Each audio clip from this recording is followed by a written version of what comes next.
I won my work for the graduation family. But that was my job started at a weird time, and I didn't feel like that was it was like my days were getting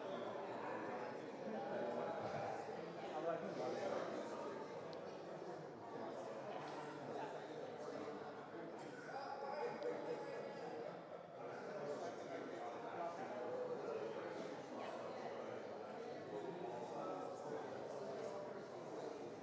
In Venice over the summer, asking the broad question, how then shall we live? We started by addressing the environment and climate change. How then shall we live in a world that seems on fire? And then second, we talked about polarization, which seems even more apropos this week and in our current conversations around politics and society in the United States. How then shall we live when nobody gets along? And then here we are tonight in our closing event, welcoming many of you here from across Los Angeles and elsewhere. Dr. Vickers, who I'll introduce in a moment, from San Diego as well, to talk about how then shall we live when AI takes over. A question we'll also challenge and kind of undermine a little bit in the course of our conversation. The way this evening is going to work is as follows. We're going to have a conversation in among the panelists here. They're going to kind of set the stage with their particular background and expertise and experience, share a little bit of the perspective that they bring to the questions around AI. And then I'm going to have some questions for them that I'll pose, and we'll kind of have a conversation up here. But then you see that mic here in the middle aisle. You're going to be welcome to come up and ask your own questions, make your own comments, and all of that to be part of this conversation. While we do encourage questions so that we can open up the conversation to many others, feel free to bring up your comments as well. We ask just that you keep your comments brief for the sake of everyone else here as well, so that many voices can be welcomed into the conversation as we continue with the evening. My fellow panelists here come from various perspectives and backgrounds and areas of expertise, and to help introduce each one of them, I'm going to start with Dr. Darby Vickers on the far stage right, or to your left. Dr. Darby Vickers is an assistant professor of philosophy at University of San Diego. Her research focuses on expertise and skill acquisition and transmission between generations and between humans and machines, and sits at the intersection of ethics, epistemology, and philosophy of education. In her research, she draws significantly on cognitive science and ancient Greek philosophy to shed light on contemporary problems in ethics of technology. She's authored articles on the ethics of artificial intelligence and doctoral education. Welcome, Dr. Vickers.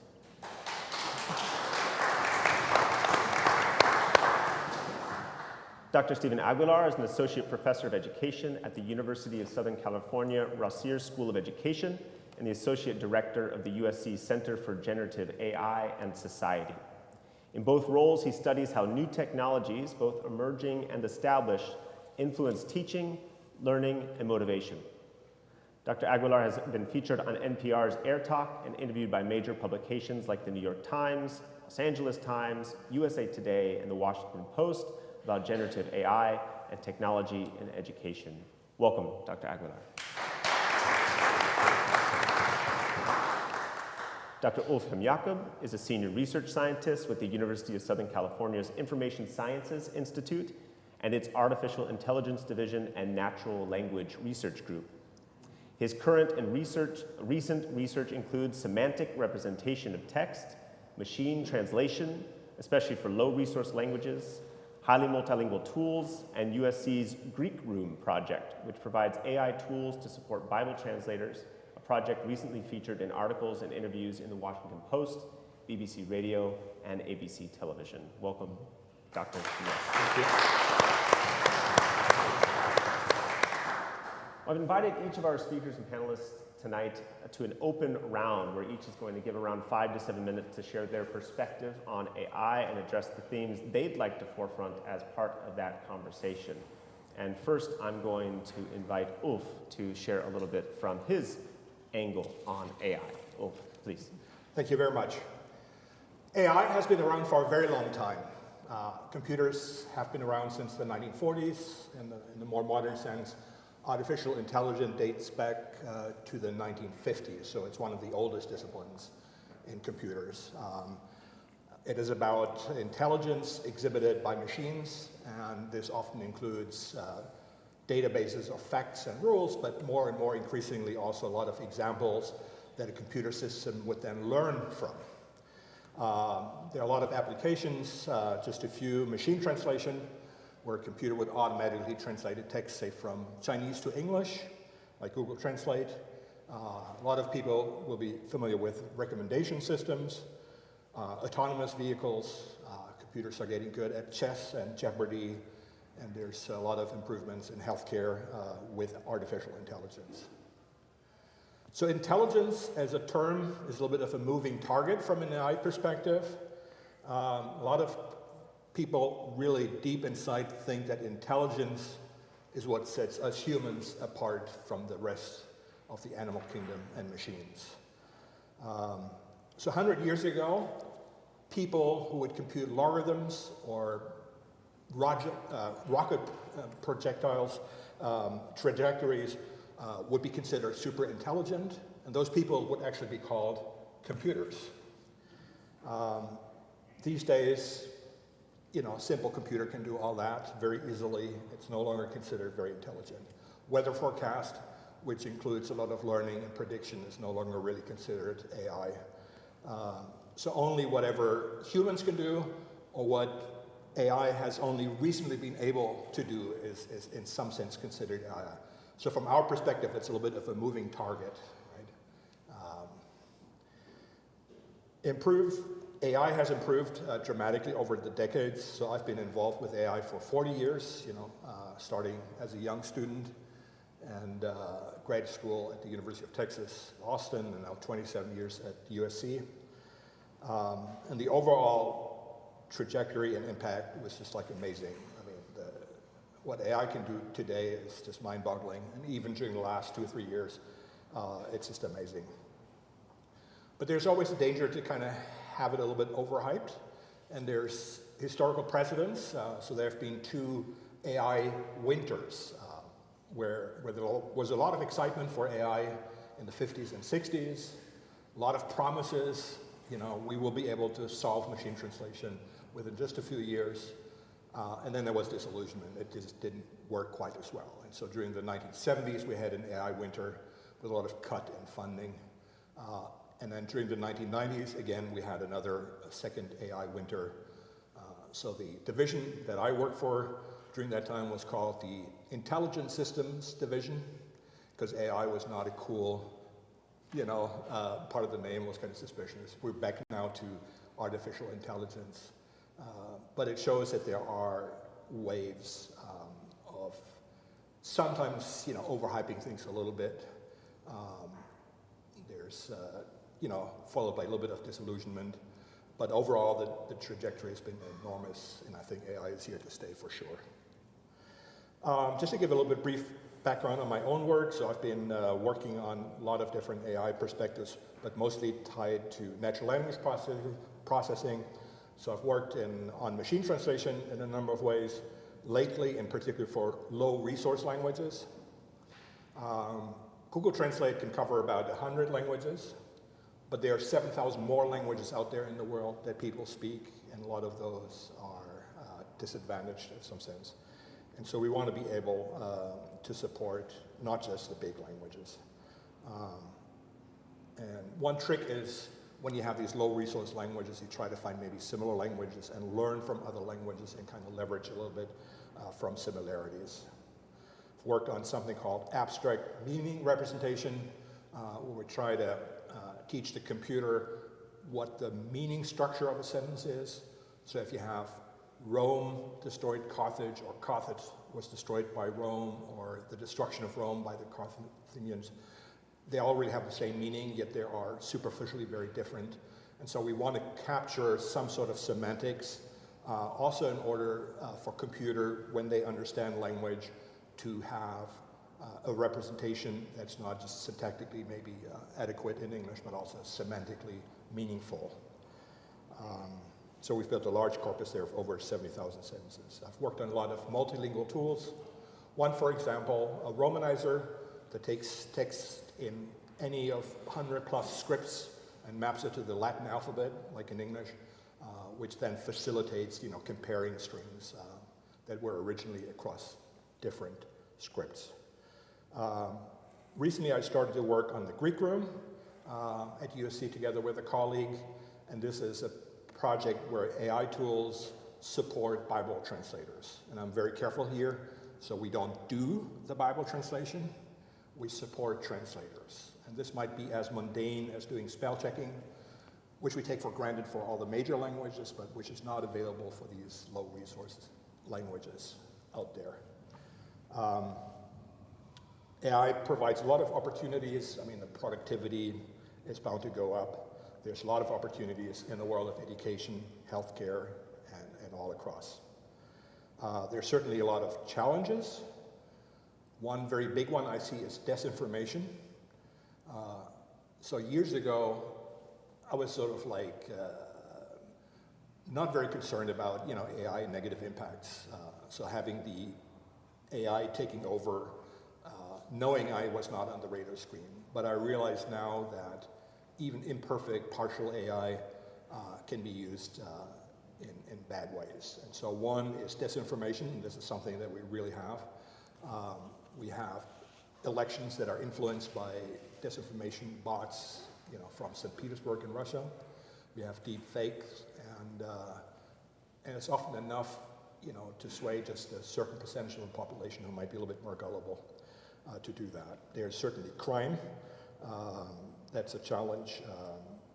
You have issues of privacy with all this data around. There's certainly the danger of losing some jobs. There's the danger even of concentration. So even in AI fields, we see that the big companies, whether it's Google and Facebook and Microsoft and so forth, they have immense powers. They can use hundreds of millions of computers and processors to do things that you just can't do with what a university, even like USC, is able to do. And so there is really the danger of some concentration. And there's certainly quite a bit of impact and discussion to be had on that. Education, it's a challenge over there. Students might wonder, why should I learn Spanish? Why should I learn history if I can just ask AI? I found that as an instructor at USC this past spring semester, students rely more and more on ChatGPT to do even their programming tasks. I've had some cases where students would, on all their open assignments where they could use ChatGPT and other resources, they would get an A+. And then during a midterm, which is just paper and pen without access to any electronics, they would have an F-. Right? And so there's clearly challenges, and this did not happen 2 years ago, and just a little bit a year ago, and now there's more and more of that.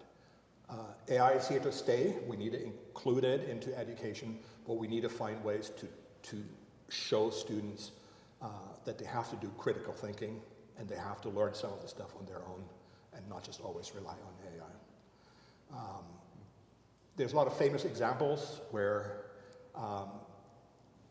AI can hallucinate things. So if you ask ChatGPT, what is Berlin famous for? It will give a beautiful answer, well written, well structured, and correct. If you ask it, what is Bünde, my tiny little German hometown, famous for? It will again produce a very well written, well structured, and very compelling answer, except it's all hallucinated. 95% wrong, got the location right, and nothing else, right? And so we have to learn to be critical of what we get from AI. A lot of it is useful, but we cannot rely on it at face value. So this is important, for students, for all of us leaders to learn. How much time do I have? You could probably finish it up. Okay. And so there's really challenges for AI scientists. How do we make this reliability visible? We need to be honest about, are we just guessing, or do we have pretty solid evidence? We also need to kind of provide information regarding potential bias and discrimination, right? So AI systems learn from data, and they might learn that maybe if you have a physician and a nurse, the physician tends to be more male and the nurse female, and it has these stereotypes that are embedded in a lot of training data, and the AI might just kind of really learn that without malice, but it might lead to continued discrimination and bias. And we're going to leave the rest for our open discussion for later on. Thank you very much, Ulf. As you can tell, Ulf is a wealth of information and knowledge, experience. Appreciate the perspectives he brings in terms of the longevity of AI, its presence in our lives already, and questioning things like intelligence and critical thinking around that. Thank you very much, Ulf. Stephen, please, from your perspective in education. Sure. Hi, everyone. So I am an educational psychologist by training, so often I think about how do we learn, but more importantly, why do we learn? What motivates us to actually engage in something, and how do we persist for that engagement? So my entry point into this is really thinking about how this new technology trigger of generative AI specifically, which is what we generally talk about these days when we think about AI, how does that affect how we do things, right? So if the overarching question is how are we to live, my slice of that is how are we to use AI to learn. And I want to sort of plant a few seeds and not get into the weeds too much, because the seeds that I plant are, when you hear me talk, these serve as touchstones that I often go back to. So often, whenever there's a new technology, I often, like, if I had a projector behind me, I would put up the slide for the Gartner hype cycle. And this idea is that whenever there's this new tech trigger, something new, something exciting, something that is evocative of things that we couldn't do before, there's often this peak of inflated expectations where we think it can do everything. And that's kind of normal, right? It's something new that we had not experienced before. Then we realize that it can't actually do everything. In fact, what it can do is fairly limiting. And then we go to the trough of disillusionment, right? Where we go down, we're like, I can't do anything. Eventually, we realize that, well, no, the truth is obviously somewhere in the middle, right? We get to this, what's the slope of enlightenment, right? Where we start to realize, okay, here's what we can actually do with it. And then we find ways to be productive with it. And so when I say how are we to use AI, that's what I mean. How do we actually get to the point where we're thinking about using AI in our everyday lives, knowing that we're actually already doing it, right? If you have a smartphone, there's a lot of what we would say is narrow AI embedded within that smartphone. It can do a lot of really complex things very well, but it might not be able to generate like a paragraph, whether or not it's real or fake. It might not be able to mimic human language, but it can read your face. And you can train it to read other faces, or it could sort of finish some sentences poorly. That's still a version of AI that it's not evocative of this sense of thinking it can do everything, because we live with it already. And there are reasons for this. The biggest reason that I like to think about when I'm giving talks about AI is to take a step back and to really think about analog technologies, things that we take for granted. So if you think of just like a common door, for example, it suggests a use to you depending on what that doorknob looks like, right? And this is its perceived affordance. If it has a pull handle, you want to pull it. If it has a push plate, you want to push it, right? This is Don Norman's idea of perceived affordances in design. And AI is right now at the point, or generative AI specifically, where we're not quite sure what those perceived affordances are. Like we know we interact with it through a chatbot, through this idea of if I pose a question, it will generate an answer that I think might be okay, right? So that's sort of our entry point into it.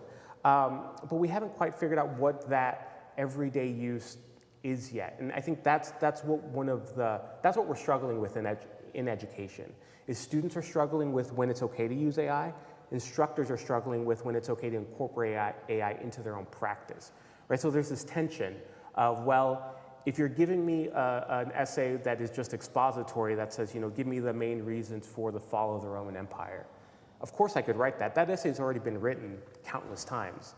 Is that essay actually something that you want a student to reproduce, or do you actually want them to think critically about those reasons and to actually use writing as a way to think critically, whereas the writing itself isn't actually the product that you're evaluating?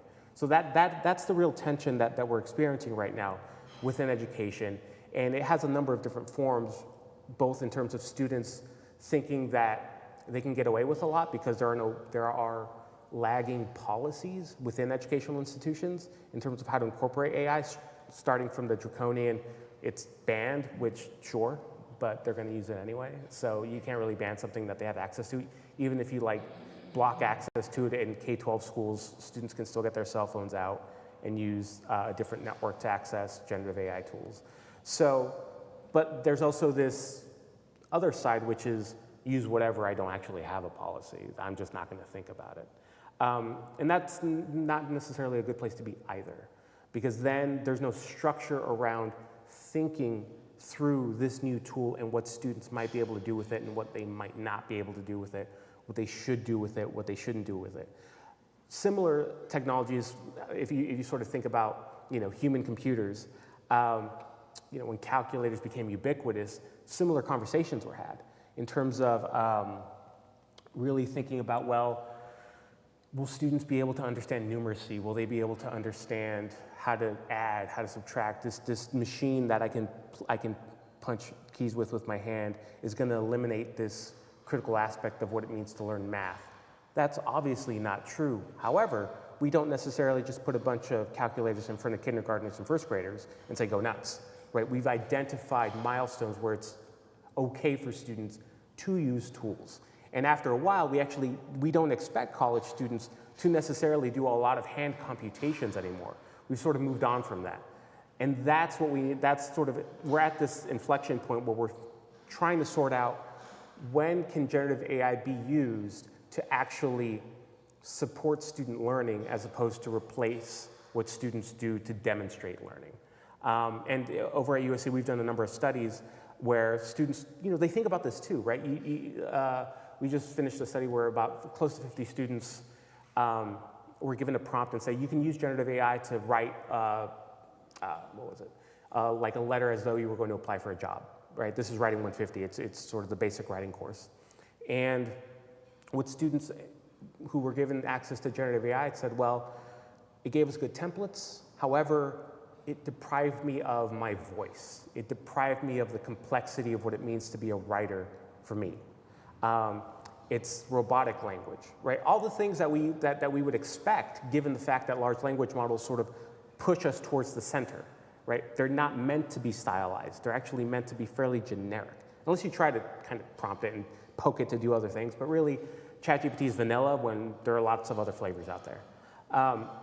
So when we're thinking about students and how they're interpreting it, I often push back on the notion that students are naive thinkers themselves because they do know what the limitations are. However, without policies and without pushing them to use it and find ways that their use can actually help their learning, they're going to do what they tend to do, which is find the path of least resistance to get them finished with that course. Thank you so very much, Stephen, for sharing from your perspective as well about some of the more productive uses of AI, the affordances of AI, some policy questions, and the way students are just going to use it anyways. I think all of us in teaching have learned that already. Darby.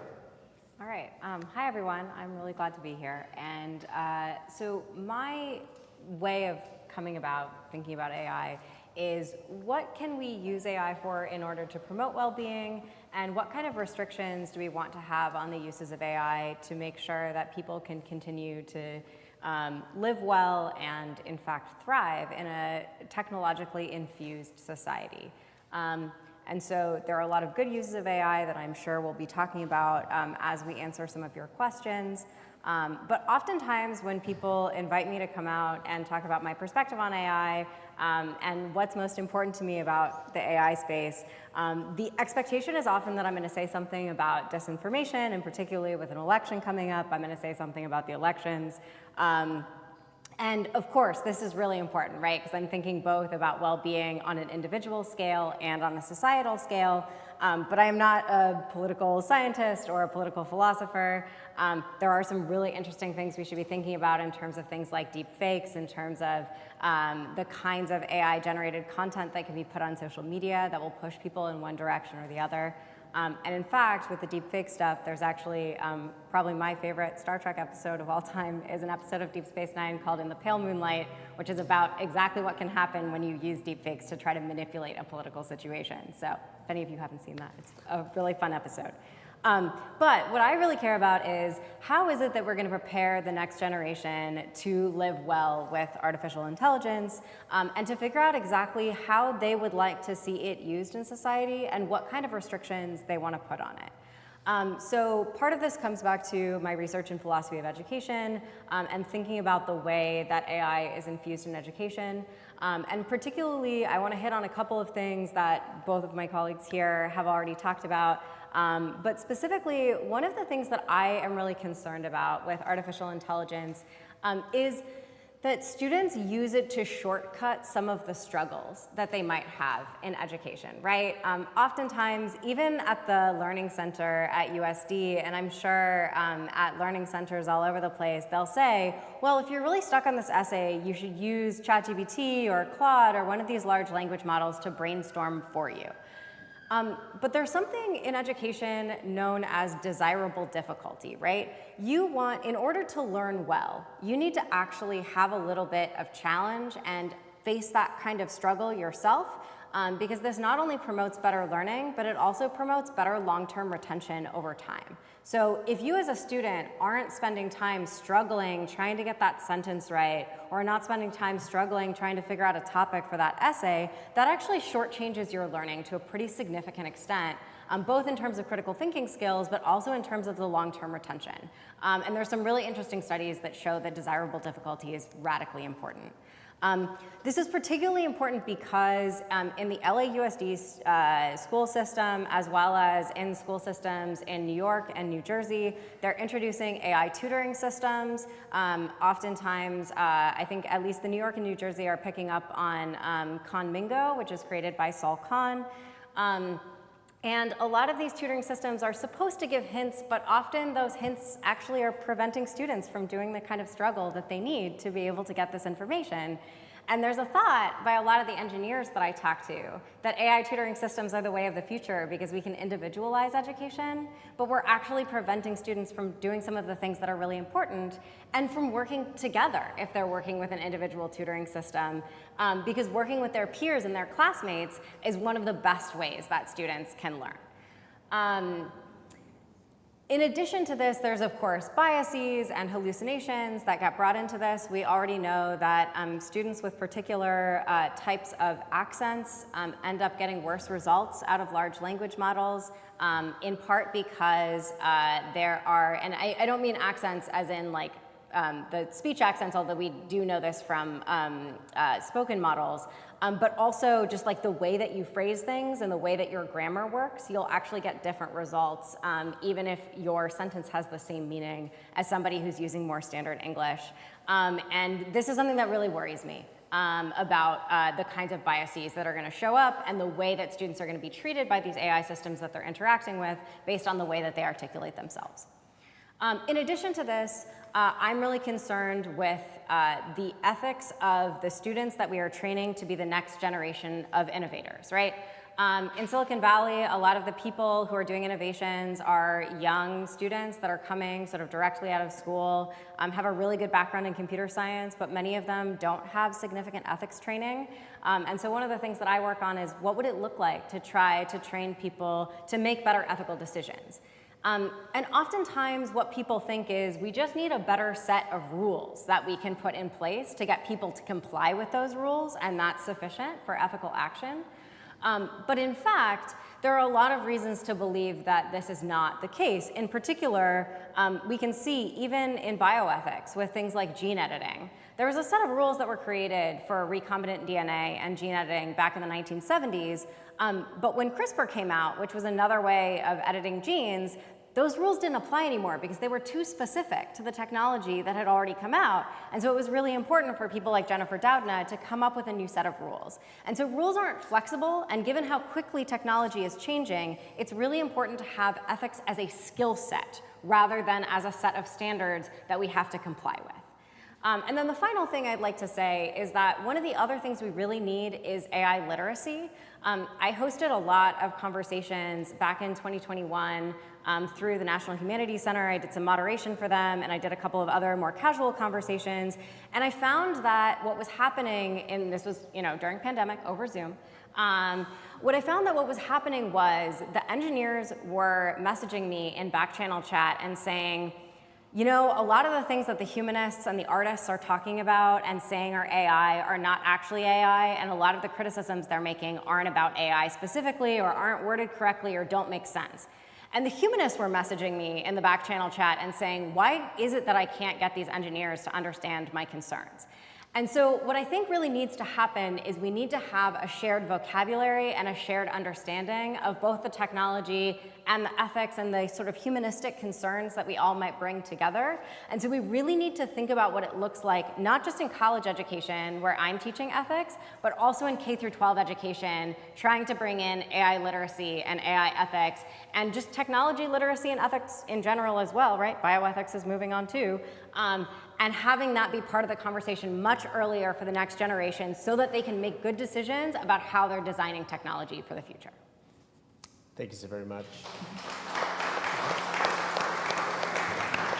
Helping us think through some of the ethical questions, some of the connections with previous technologies as well, and to kind of build on what you ended with, which is AI literacy. I want to ask a question because we've batted around a few terms. We've talked about narrow AI, generative AI, machine learning, deep learning. We're using a lot of different pieces of language here up front. But would one of you be willing to kind of talk about the definitions of AI up front and kind of what the AI we're talking about is? I mean, you got into this a little bit, Ulf, and talked about that. But Stephen, narrow AI, would you mind defining that for folks real quick and what that is compared to? Yeah, I guess the distinction that will resonate the best for people is think of narrow AI as having a very narrow purpose that does something, right? So my example is if I open my phone with my face as opposed to like a code, that model, the back-end machine learning model has been trained to read my face, right? That's a type of AI that does one narrow task very well and very efficiently, but if I can't do anything else with it, I can't talk to it, it won't understand me if I yell at it, if I'm wearing a mask, like it does that thing, it's narrow. And it's something that has already been embedded in our human experience and has been for a number of years. Well, the reason we're talking about AI now is because of the advent of generative AI, this idea that there is large language model-based technologies that mimic human language. And that was something that is very surprising to us. That whether or not it does it well isn't really, like I can bracket that for these comments, but it's something that's novel to us because it reads as though you can have a conversation with it, it answers in complete sentences, I can pose nearly any question, and as long as they didn't put certain guardrails, they will attempt to answer it. And that, it's not that it's pulling data that existed out in the world, it is constructing those sentences in a way that is novel. And that's something that even in the user experience, you see like the little dot kind of moving around as though it's writing to you. That's a design affordance that's meant to sort of reinforce that notion that it's being generated as opposed to here's a block of text that I found on Wikipedia, which is what Google would do potentially. So I think that's the first key distinction that's important to think about. Yeah, that's super helpful. And we had a pre-event dinner with some folks from USC's compelling preaching cohort. And during that dinner, Ulf, you made not a distinction, but a connection actually between machine learning and deep learning and seeing them less as very different from each other, but growing together or out from one another. Would you maybe talk a little bit about that between narrow generative, machine, deep learning, those types of things? So machine learning is the more general term. Machine learning has been around for many decades, and it involves a wide range of machine learning techniques. And one of them is neural network architectures, and more recently, neural networks with a lot of different layers called deep learning. So the deep learning really means there are neural networks that have layer upon layer upon layer upon layer. The idea of neural networks is not new, but it's really become very prominent. We have computational resources that are much bigger, so we have computers with a lot of GPUs, right? Very powerful computers. We can train models on hundreds of millions of computers. We have huge amounts of data. That is really new. We have better hardware, a lot of data, so that makes the deep learning possible. But one of the disadvantages, so it needs a lot of data, so it applies well where there's a lot of data, but it's not really very transparent, and it doesn't really explain how it comes to answer something, right? So that's the major drawback. One is, doesn't really work for very low resource languages, right? So if I have a language and I have only data for like 1,000 sentences, it's not going to work. And it doesn't really explain well, so we don't really know how much we can rely and answer on directly using deep learning, and so that needs to be complemented by other AI techniques to give the user really a feedback of, I'm pretty sure this is correct, versus, you know, I'm basically guesstimating the answer. Yeah. It's this continually developing technology that developed out of previous technologies in this realm, if I could sum up more technical issues. Now, as we've talked about here, and you've kind of connected these continuities, you know, human societies have encountered technological revolutions before and in the past, and we've dealt with them in varying ways, and they've ended certain things and they've started new things. But how might the increased use of artificial intelligence be different from or similar to the increasing use of automation or other technologies that we've witnessed in the past? And Darby, perhaps I'll start with you to talk a little bit about the differences and similarities with other technological revolutions we've seen. Sure, yeah, so there's a lot of similarities with technological revolutions over time. Think even about the revolution of the microchip, right? So now we have microchips in absolutely everything. You have it in your toaster, you have it in your car, you have it in AI. It's something that has sort of technologically infused everything so that we can sort of create all of these different computerized systems that fade into the background of what we're using. So from my perspective, a lot of what we need to think about in terms of dealing with this particular technological revolution is looking at the past and trying to figure out what has happened in the way that society has changed and how we can think about doing that better with the particular technological revolution that we're in at the moment. And this is not just looking at the past of like other types of technological revolutions. So for example, there was an increase in automation during the 1800s, and there was the Luddite Revolution. For any of you who are interested, Brian Marchant, who was a writer at the LA Times, wrote a really incredible book recently called Blood in the Machine, which is about the sort of problem with automation in the creation of stockings and how that radically changed the economy of northern England during the early 1800s, and how all of the people that were put out of work by this automation ended up going in and breaking the machines and sort of trying to start a labor movement around this.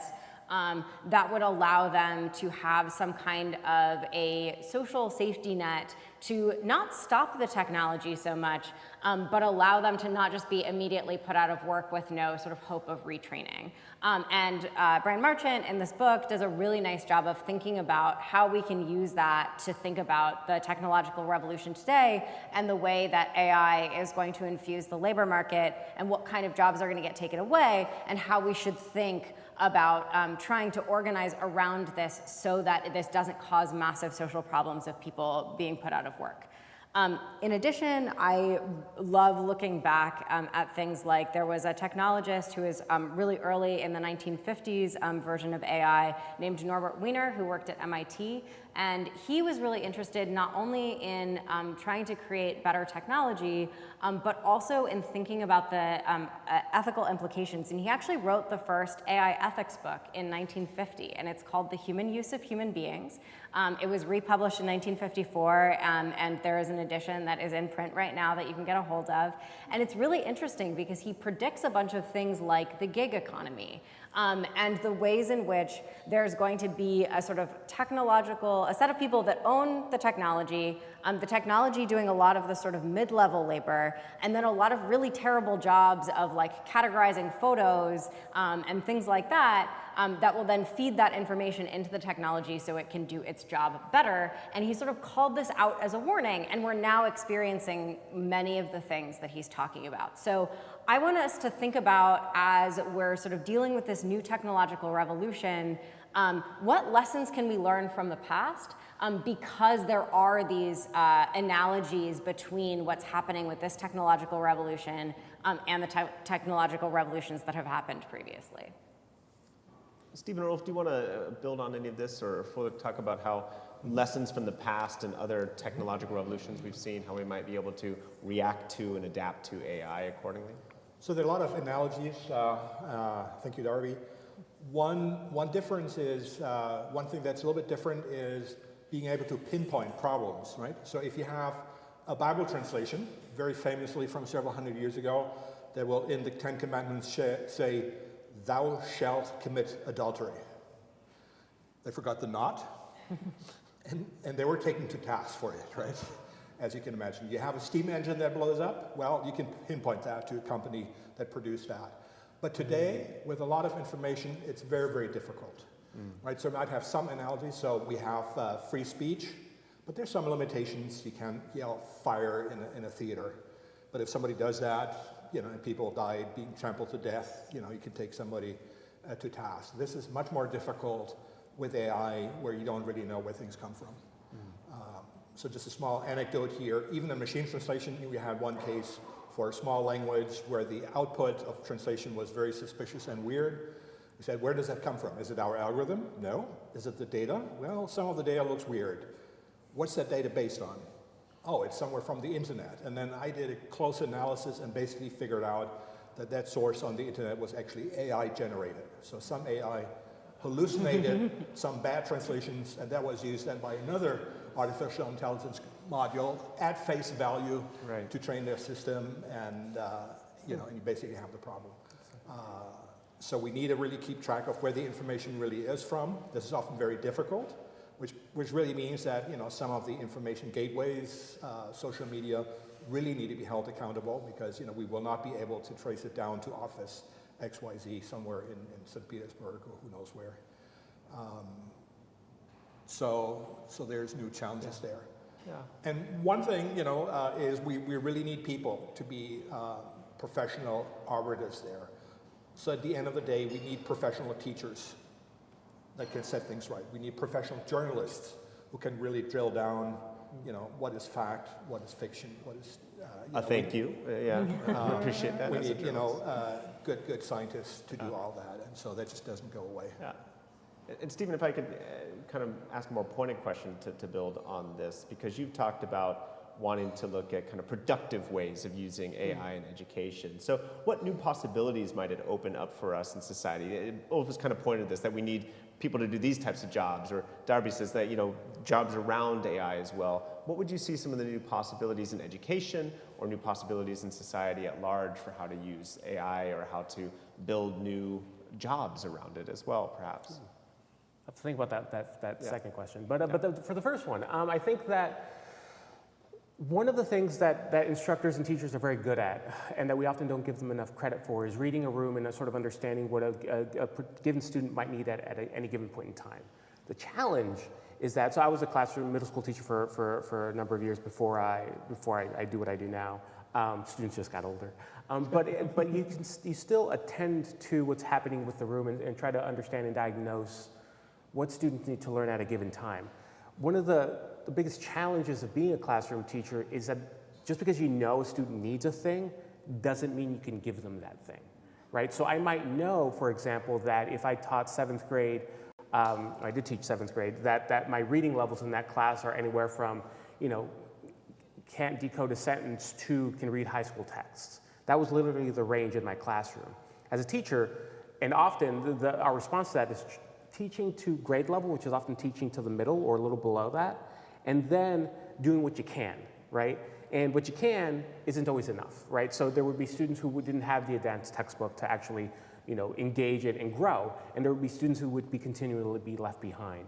So one of the things I'm excited about is this idea that we can begin to use some well-designed generative AI tools to begin to actually give students what they need at that given point in time, right? You give students that grade level appropriate text that's still on subject, right? So we can all discuss the thing, but you're reading something that's at your level, and another student is reading something that's at their level, but we can all engage in a discourse. And to Darby's earlier point, like that you want to hit, ideally, every student's sort of zone of proximal development, right? This idea where every student is challenged in exactly the way they need to be challenged in a given moment. And I think I'm sort of excited for the possibility of that happening. The sort of ethical implications and the larger question is who owns and shapes those technologies? Because that will define how those technologies are experienced by students and how they're used by teachers, and which jobs get eliminated and which ones don't, right? Because we've had the CEO of OpenAI admittedly say, I want to eliminate the median worker, right? What does that mean? That means the average worker. I want to sort of I don't need them because those tasks can be done by other people. That's why I'm generally very suspicious of anyone who puts forth the argument of saying, there can be a teacher that's a conductor of like 50 or 100 students, but they're really just interacting with computers and learning at their level. That's not what it means to be human. That's not what it means to actually learn something. We learn together. We learn through, our technology mediates that sometimes, but we don't, the coupling isn't us and the computer, it's us and people. So that's what I want to make sure that we constantly think about as we're thinking about what the next jobs are and that sort of thing. Can I make one small point real fast? Please. So there's a really wonderful text called The Fun They Had, which was written, it's a short story that was written by Isaac Asimov in 1951, and it's exactly the problem that Stephen has just identified. It's a world in which every student has an individualized robotic tutor that they work with, and they all end up hating school because they don't get to interact with other people, they don't get to have those discussions together, and it's sort of getting them to a certain extent challenged in the way that they need to be challenged, but they're not enjoying the material because they don't get to share it with others and they don't get to have that human experience as part of education.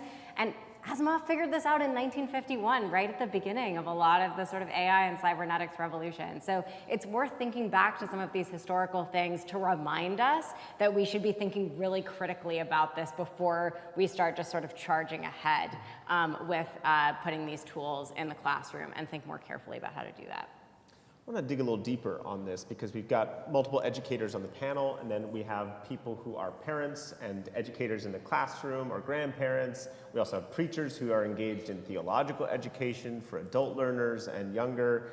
So with that, why, what, and how of technology and education for people who are going to be increasingly surrounded with, and their lives are going to be suffused with, artificial intelligence technology? How do you guide people through that so that they're also ready for it, right? And they can adapt their lives to whatever is coming and how AI is going to be expanding, as we all feel it's kind of inevitable at this point. Any thoughts there in terms of how to work with people as they encounter it in their everyday lives? Okay. So first of all, I mean, teaching critical thinking is important. We've touched on this before. People really need to understand that there's a limit to AI. And then I think one future direction that I see is that a lot of jobs will be hybrid. You will have the human and the computer really work as a team. As a human translator, you can still do a much better job than machine translation. But if a human translator uses the MT as a tool, he or she can be twice as productive. Right, and there's so much need for translation out there. It's a big field. They're never going to run out of work. So I don't really see this as is it going to be the AI versus the human? It's really the team together that will make progress. I see this for teaching, right? So you need a human teacher, but they would benefit from having an AI assistant. We even developed a tool at USC called the Chinese Room, where one of the challenges was to kind of build training example for these very low resource languages as Oromo or Uyghur or something like that. One idea was, can we translate text from Oromo, Bengali, and languages that you might have never heard of ourselves to English? And what could possibly go wrong? Well, of course, we don't know the language. Turns out that we developed a tool that basically teams up computer and human, and they both have their strength.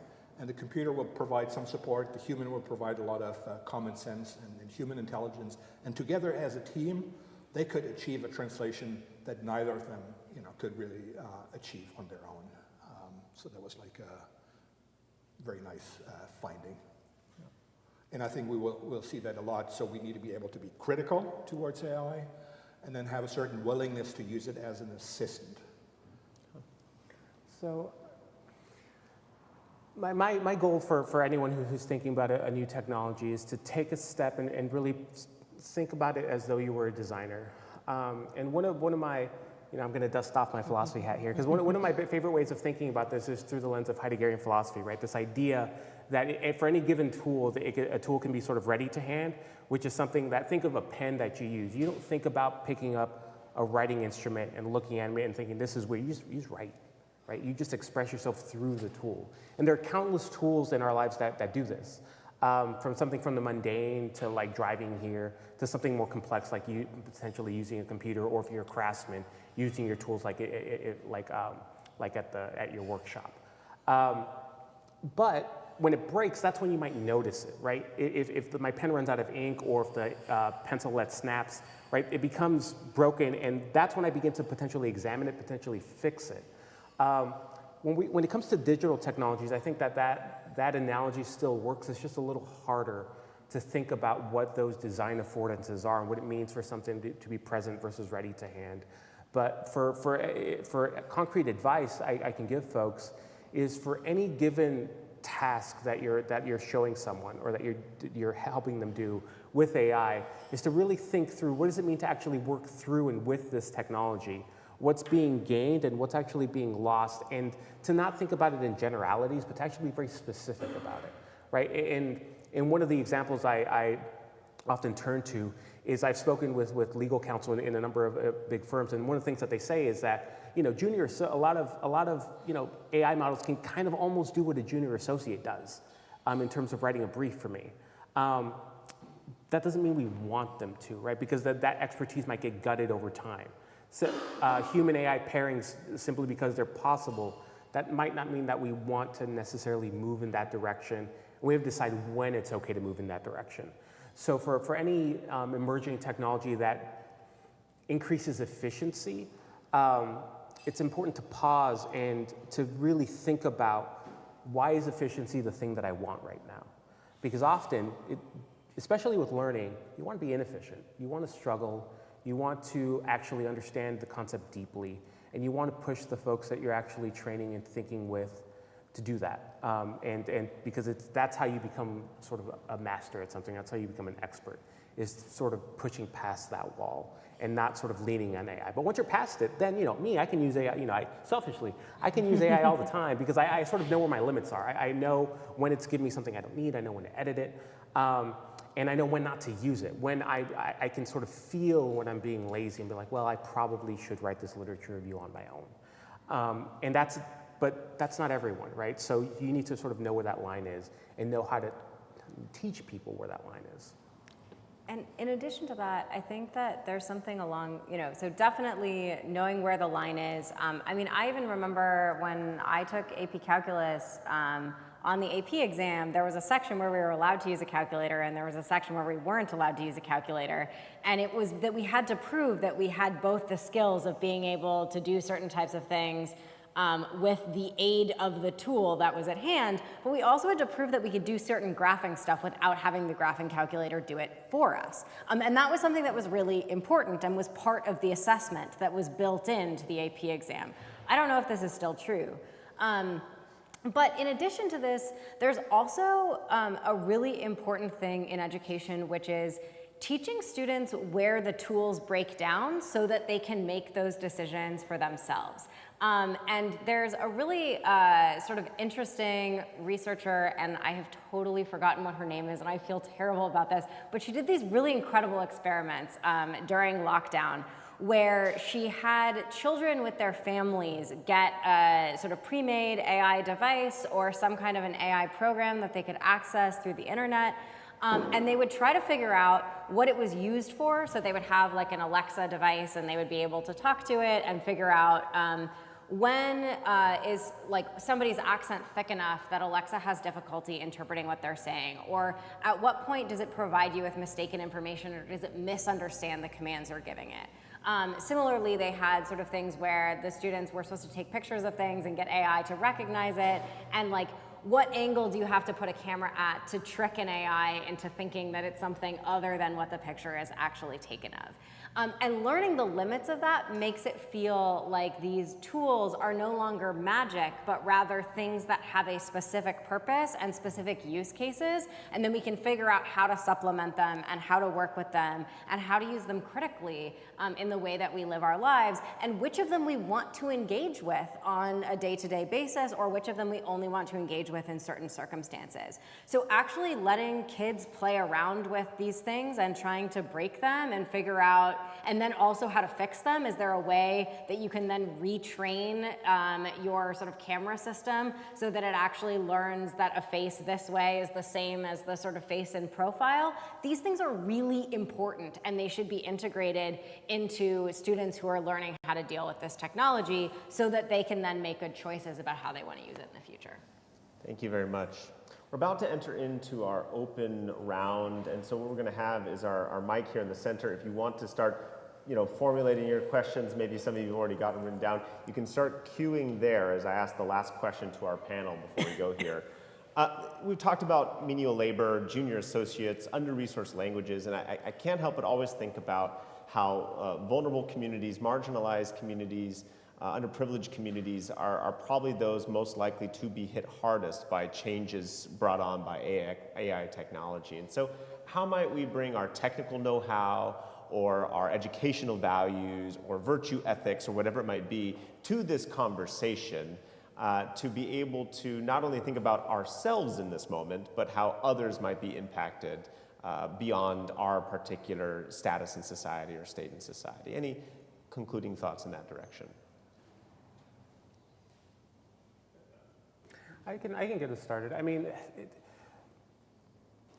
one of the things that I sort of push on whenever I have a discussion about AI or emerging technologies is that we simply replicate the structures that are already present. They just look a little different. Like, we might use different tools, but disparities are going to continue to exist. It's just how those disparities get expressed, right? 4 years ago, when we all had to suffer through Zoom, like, some of us laughed because we could suffer through Zoom. There were a number of students who couldn't suffer through Zoom, right? Because they didn't have access to broadband internet to have live instruction. That hasn't changed, right? There wasn't a big push to increase our capacity and our infrastructure. We didn't tell Spectrum or other telecom companies to build more broadband in markets that weren't profitable. We told them to make it cheaper for a little while, and then we supplemented that, what they did. Right, so the decisions that we made back then are indicative to potential decisions we're making moving forward, which is often we choose to not solve the underlying problems. We instead choose to find band-aids that help us look away long enough or stem the bleeding. So it is a hard question, and I think it's a question that every person needs to answer for themselves in terms of what, in my role, can I do to ensure that any disruption that happens through the result of AIs isn't felt more heavily by a community that wouldn't have felt it otherwise. But again, it's not, you don't just have that conversation about AI. That's a conversation you could have literally had 5, 10, 15, 20 years ago. Whether or not a given person decides to think in those ways now, I don't know, right? So it's a somewhat, I often, like in my own sort of work, find the same problems with different outfits, and that's, to me, sort of indicative of a lack of political will to actually make substantive changes in the way that things are given to folks. Problems not perhaps with AI, but with us, if I may. Is that right? Darby, Ulf, any concluding words on this? Yeah. So I think there are actually a lot of opportunities for AI to help people. So this might be making information available not in just English and a few other big languages, but in hundreds or even thousands of languages.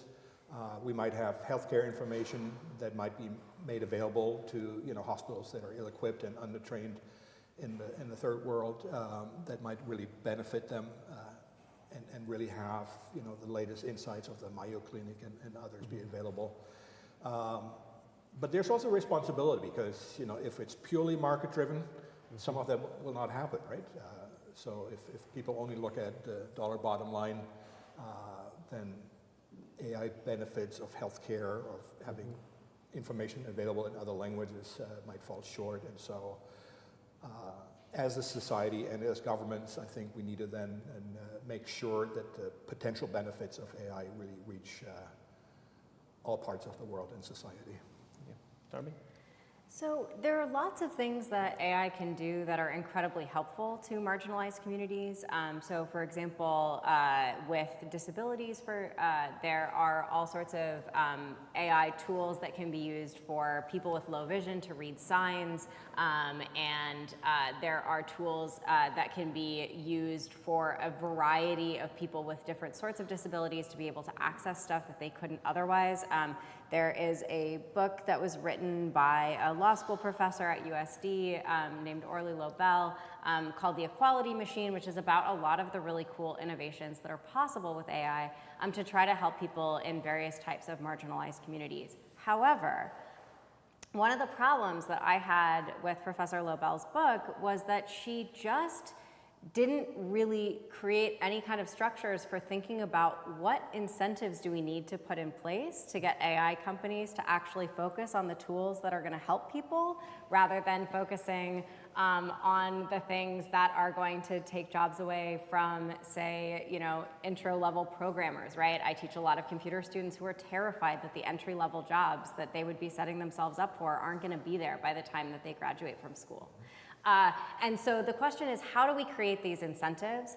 And I'm not an economist, I don't know, but I know that there's a big problem with venture capital being poured into AI companies because those companies don't need to be profitable. Like OpenAI right now is not a profitable company.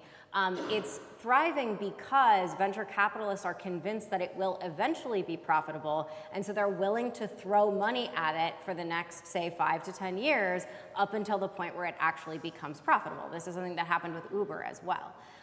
And so my concern as a teacher and as an ethicist is I would like to train my students who are going off, who are, business students, that are, going to go off and be that next generation of like financiers and VCs and, be the advisors to those VCs who have MBAs.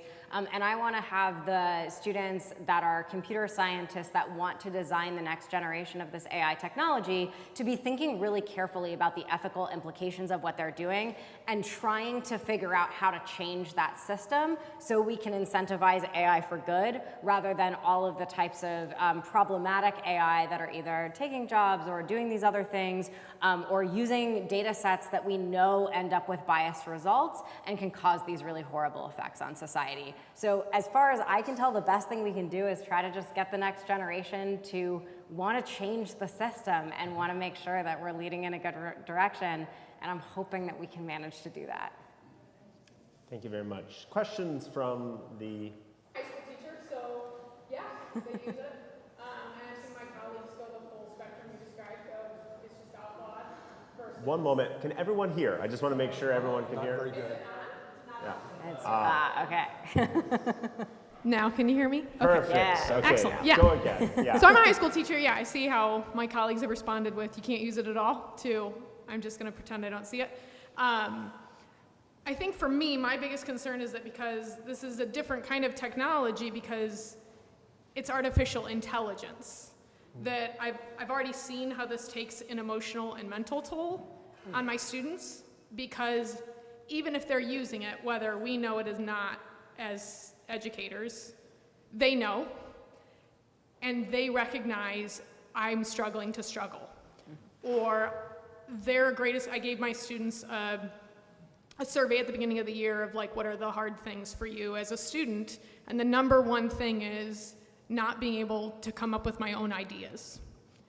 And so the conversations I had with students who used it was recognizing I'm not intelligent.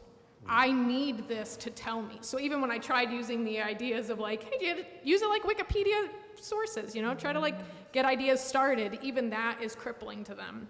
And I guess my concern then is, in the long run, what is the long-term effect this is going to have on this generation, not just because they're not cognitively equipped for maybe the tasks that are there in these future careers, but how it shaped their view of self.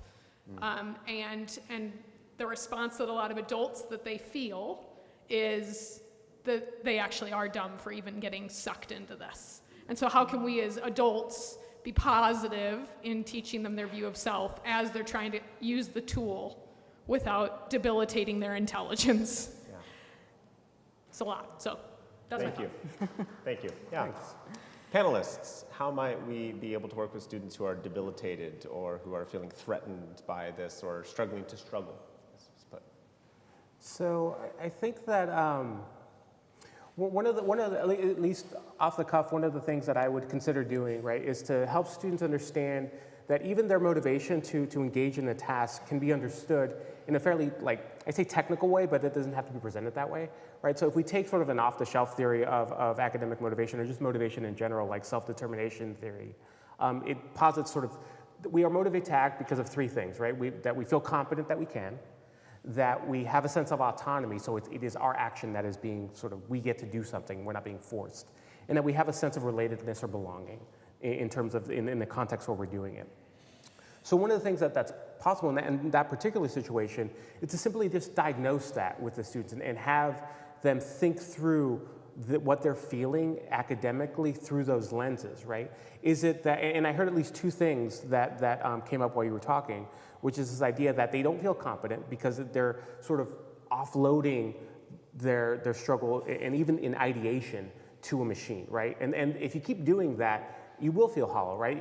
Especially if you're sort of asked to stand on your own, right? If I'm, you know, if I don't have a good analogy, so I won't try. But similarly, if there's, if I feel like I don't even get to shape what's happening through like my sense of autonomy, then my motivation might also be undercut. So one of the things that that we might do in that situation, and this is sort of riffing off of something that Darby mentioned, was just have them break it. Like just if you keep pushing, ChatGPT isn't great. It's fine. But you can break it if you try. Like I've had it struggle with creating paragraphs out of bullets, and I'm like, okay, I said paragraphs, and you just keep giving me bullets, right? So having that task where students find the boundaries of what a technology can do can reinforce the fact that they actually do know more or know enough to break it. Sometimes knowing that you can break a thing just gives you power over that thing, and that's sufficient to not feel like you need to like lean on it all the time.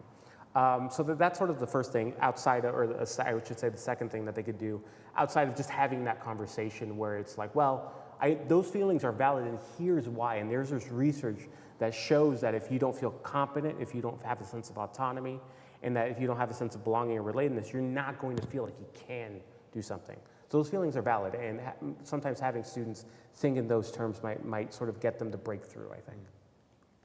In addition to that, oh, sorry, go ahead. Darby, and then also. Oh, I just, I totally agree, and that was one of the things I was thinking about as well. But in addition to that, I've heard some stories about people doing sort of constitutional conventions about using LLMs in their classrooms, where they get the students together to think about not just like when is it acceptable to use it, but when is it a good idea to use it, and having them have the autonomy to be able to work that out together and not having that sort of imposed by the teacher, but with you serving as like a facilitator to try to get them to think through all of the issues that they're running into might give them another sort of sense of control and motivation around thinking about using it more carefully. And inevitably, some people are gonna end up violating whatever sort of codes and ideas they've come up with, but then they'll be like, yeah, but if I had done it the way I was supposed to, then I wouldn't feel bad about this right now, and that it sort of gives them motivation in the future to like do things the right way. So that might be another sort of possibility for thinking through this in the classroom. Well, it's a quick follow-up. So I agree that there are times when you use AI, and then there are good times not to use it, where you really create other skills. And so as a teacher, you really want to have a good mix of the two modes there. But there are really cases where AI can be very engaging. So I worked on a project called Tactical Language Learning, where people learned a foreign language by engaging in a video game style environment, right? So you had a visual game environment, you had a headset, and you were really talking to a figure, and that was very engaging for students. And they also, if they made a mistake, it was just with a computer, not with a teacher, so there were a lot of benefits. But for every task, there's the right balance of using AI and then nurturing other skills without using AI. Really appreciate each talking about working that process of capacity building and confidence building through that. Yeah, next question. Thank you very much. We're in a wonderful Christian church, and I'm speaking as one of those that's in the compelling preaching group that's here. I am a professional Christian educator for over 30 years, bachelor degree in English, master of divinity degree, and a doctor of ministry degree. Now, I think one of the things that we're going to have to do in the church Christian spirituality world is we're going to have to teach our people how not to use AI for certain things. So for an example, we've got a great tradition of biblical scholarship, so that if I'm trying to understand a scripture, for God so loved the world that gave his only begotten Son, that whoever believes in him would not perish but have everlasting life. If I don't understand that, like today, I might look up parts of it on the internet, and I'll get different ideas from these different important Christian scholars and whatever. Okay, and so AI may be able to do that. You may be able to ask, okay, what does this scripture mean? And maybe it falls on some of these traditions. But what if it starts distorting certain ideas? What if, we're dealing with sacred texts? We must be able to teach our people that with these sacred texts, the translations of the words and the sentences and the flows have to be in a certain way. What if AI begins to disrupt those so that the knowledge comes out differently? And let me just add this.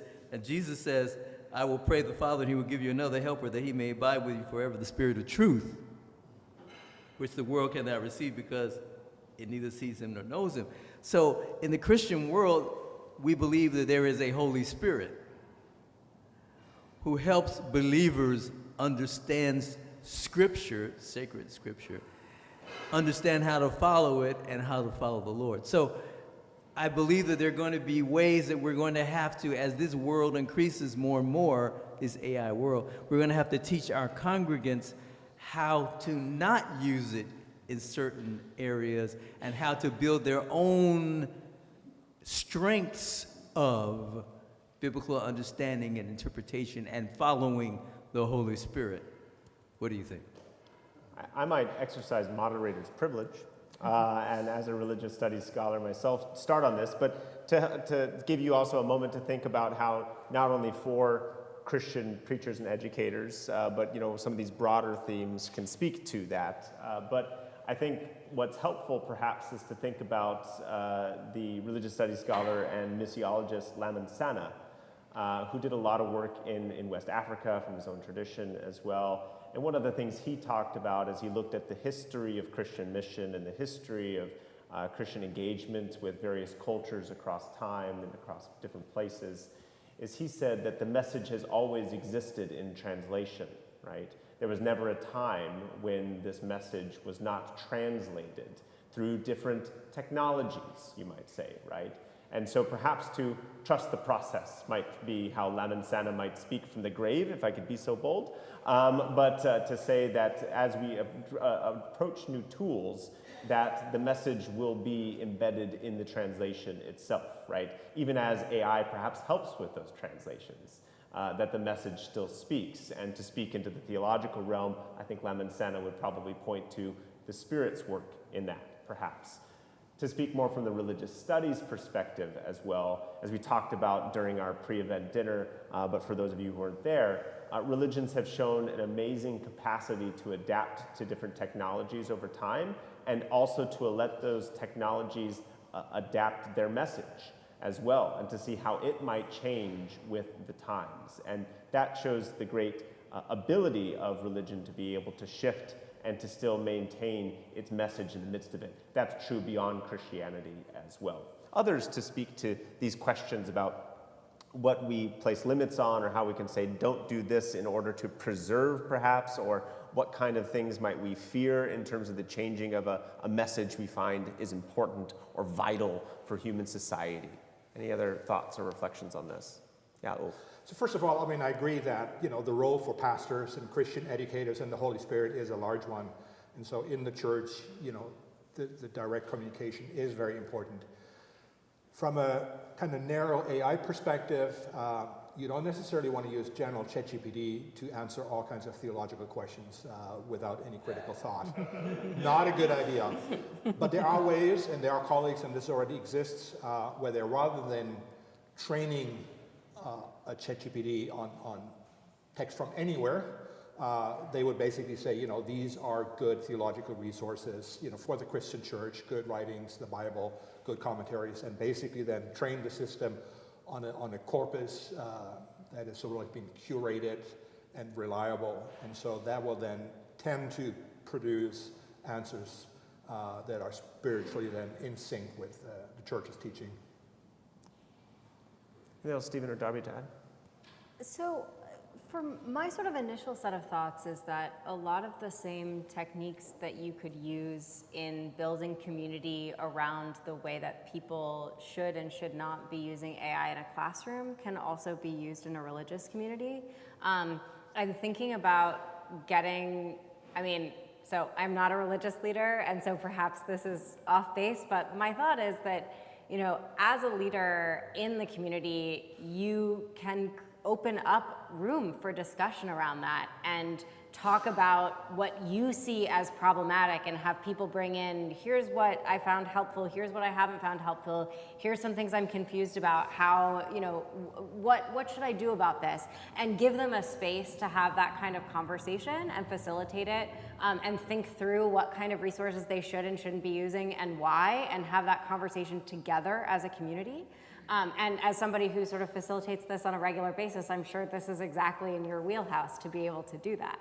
And in addition, there's a lot of really interesting work on trust networks in general with religious leaders.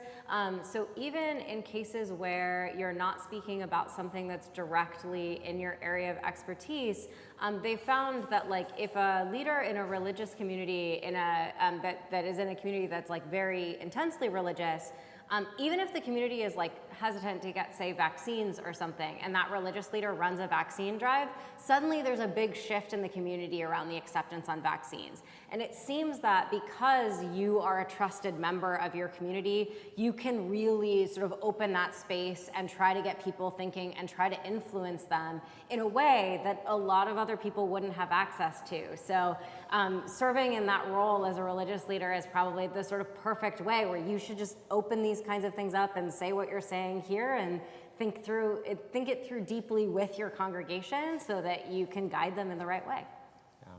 I'll add on this that I was doing reporting around how the UN has fast-tracked bringing religious leaders into policy conversations because of their work around vaccines in and around the COVID-19 pandemic. So I think being a leader in this space is a way to make it happen for your people at even higher levels and at grander scales. So a couple more questions behind you, so we'll ask you to cede the mic and have a couple more to follow as well.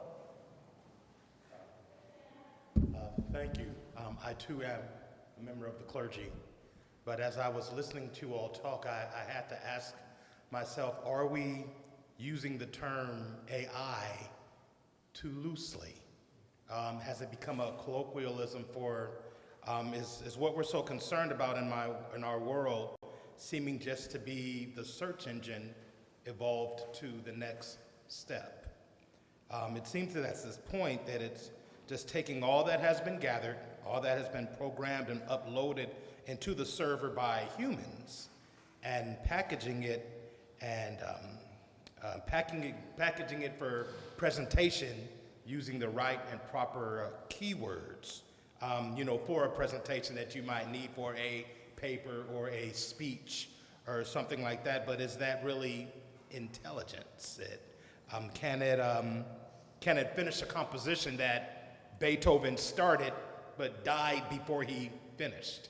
You know, could we put this inside of AI and then, finish this? Right. As Beethoven could have done it. Can it write a song or write a work of poetry that could express love or hate like a human could, to the point of making us act, or hate or love or start a war or stop a war, as certain speeches or poems have done in the past? Or would it be merely drawing from something that was uploaded into it by one of us, drawing from our experience or not? It has been my practice to gather as much information I can as I get prepared for a sermon.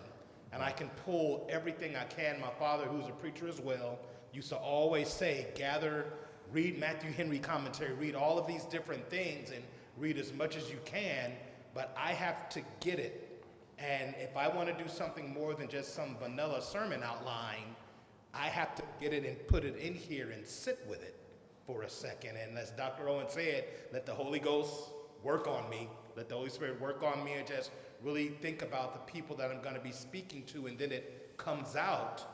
You might take the same information, and when you get it and internalize it, and when you speak to your congregation, it will come out completely different. But is that really AI, or is it just the progression of the technology being able to give us what somebody else has already put into it? And is it just laziness on the part of some of our students, or even on some preachers, just to take what they're given and just spit it back out there without really internalizing it? When does it actually become intelligence? Right. Two questions I think I heard in there that I'll turn to the panel. One is the kind of continuity and connections with search engines and gathering information, and this question that kind of came up in introductory remarks is, what is intelligence, and what is intelligent about artificial intelligence, perhaps? So if we could kind of go on those two questions there, based on your experience and your knowledge. This is open to the whole panel. So I'll start by introducing a distinction that we didn't early on that might be helpful, which is this idea of a generalized artificial intelligence, the idea of a truly foreign and intelligent thing. That doesn't exist yet, and whether or not it will isn't something I'm capable of even trying to answer right now. But it's an important distinction, because often, to your point, we do throw around intelligence in a lot of different ways, right? And often it's a placeholder for doing things that we used to do slowly, quickly, or doing things in a way that's somewhat novel. And I think that distinction is an important one when we're thinking about any artificial intelligence, whether it's narrow or generative, or, and again, I'm going to bracket the creation of a generalized artificial intelligence. But I think what's important is to really think about, when we're thinking about AI as a tool, right? Just because we can drive everywhere doesn't mean we do, right? But what's important about that distinction is that it still influences how we design where we live, right? So Los Angeles is I have to drive home, which is why I'm thinking about this. It's a city that isn't necessarily designed for pedestrians. It's designed for cars. There are cities that are designed for pedestrians. So using that analogy and sort of mirroring it to what the advent of how artificial intelligence tools can sort of get implemented in our society, we can think of organizations or congregations, for example, that are the Los Angeles of generative AI, where it's overused and it actually diminishes the human experience. Whereas we could think of walkable cities. Most of them in my head are like in Europe, where it actually improves the human experience. So I think for all of us, when we're thinking about the use of generative AI and the tools as they come to us in our professions or in our lives, is to really think about that. What does it mean for me to incorporate this new tool, no matter how it's manifested, in a way that sort of preserves what it means to be human in my human act, right? Whether it's being a preacher, whether it's being a religious leader, whether it's being just a professional, right? How do I maintain that sense of, and acknowledge that sense that we need to be human, so that we don't accidentally sort of build another Los Angeles. I do like LA, but I don't like driving here. So I think it's important to sort of think about the consequences of individual actions that scale when they become communities or larger organizations. Other thoughts on the question from Ulf or from Darby? So we do not have full general intelligence yet. There's still a lot of things that humans are much better at. Simple things like object identification. Certainly not replacing Beethoven. On the other hand, for a lot of things, the benchmark for AI people is not necessarily can we beat the best of humans, right? Can we do well enough? So for autonomous vehicles to make sense, they need to be safe. But the criterion is, if vehicles are safer than the average human driver, that's already pretty good, right? And might be useful. But I still see a role. So the pastors will stay with us there. You have to find a good message and then really present it to your specific congregation and audience. Understand their needs. And I think that AI is not there yet. So I would see AI, as we've discussed before, as a potential tool, as an assistant, but not as a junior pastor. Darby? One thing that I want to mention is that so you asked if there's a way that we can get AI to finish a Beethoven composition or to write something that will cause people to feel love or hate or act in a certain way. And a lot of times with the large language models that we have, we do get something incredibly vanilla, and it's not going to allow us to do that. But there are methods of using these systems where you can indeed get it to present something that sounds really good. In fact, there was a study that was done recently that had a bunch of college freshmen write up answers to ethical questions, and then had a large language model write up answers to those same ethical questions, and then asked a different set of people which answers they preferred. And by and large, people preferred the answers that came from large language models.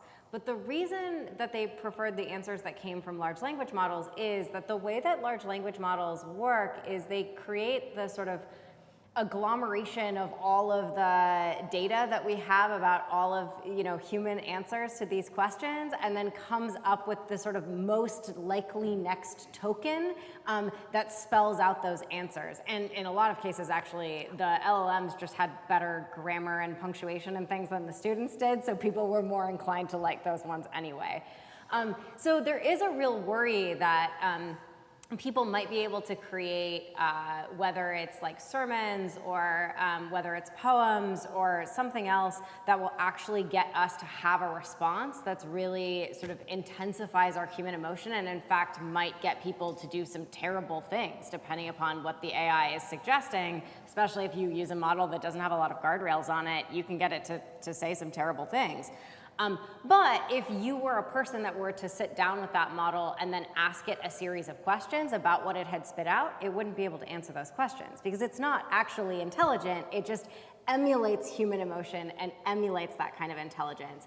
So one of the things that I think is really important, and we've talked about this before, is having students go in and learn how to break the models and see where they break down and be like, oh, it can get me something that sounds really good, but it doesn't actually mean anything, and it's not really giving me deep meaning, and I have to go to a human in order to get a sort of deep understanding of this kind of topic. So I think that's really important. There are many more questions to ask and many more avenues to explore. We've already touched on many of them this evening, and I'd like to thank our panelists, Darby Vickers, Stephen Aguilar, and Wolfram Jakob, for sharing their intelligence and their background in this. I'd also like to thank the USC Center for Religion and Civic Culture and its compelling preaching cohort for being such an amazing part of this over the evening and in the lead up to this, and thank First Lutheran Church Venice also for hosting us. The conversation will continue afterwards. I'm sure, although many of you have to get home, a few of us might stick around and continue talking. I know we weren't able to get to one question from Peter. I'll be the first one to want to help you address it afterwards. But thank you all for being here tonight, and we hope to stay in conversation about this as we go forward. Have a good evening.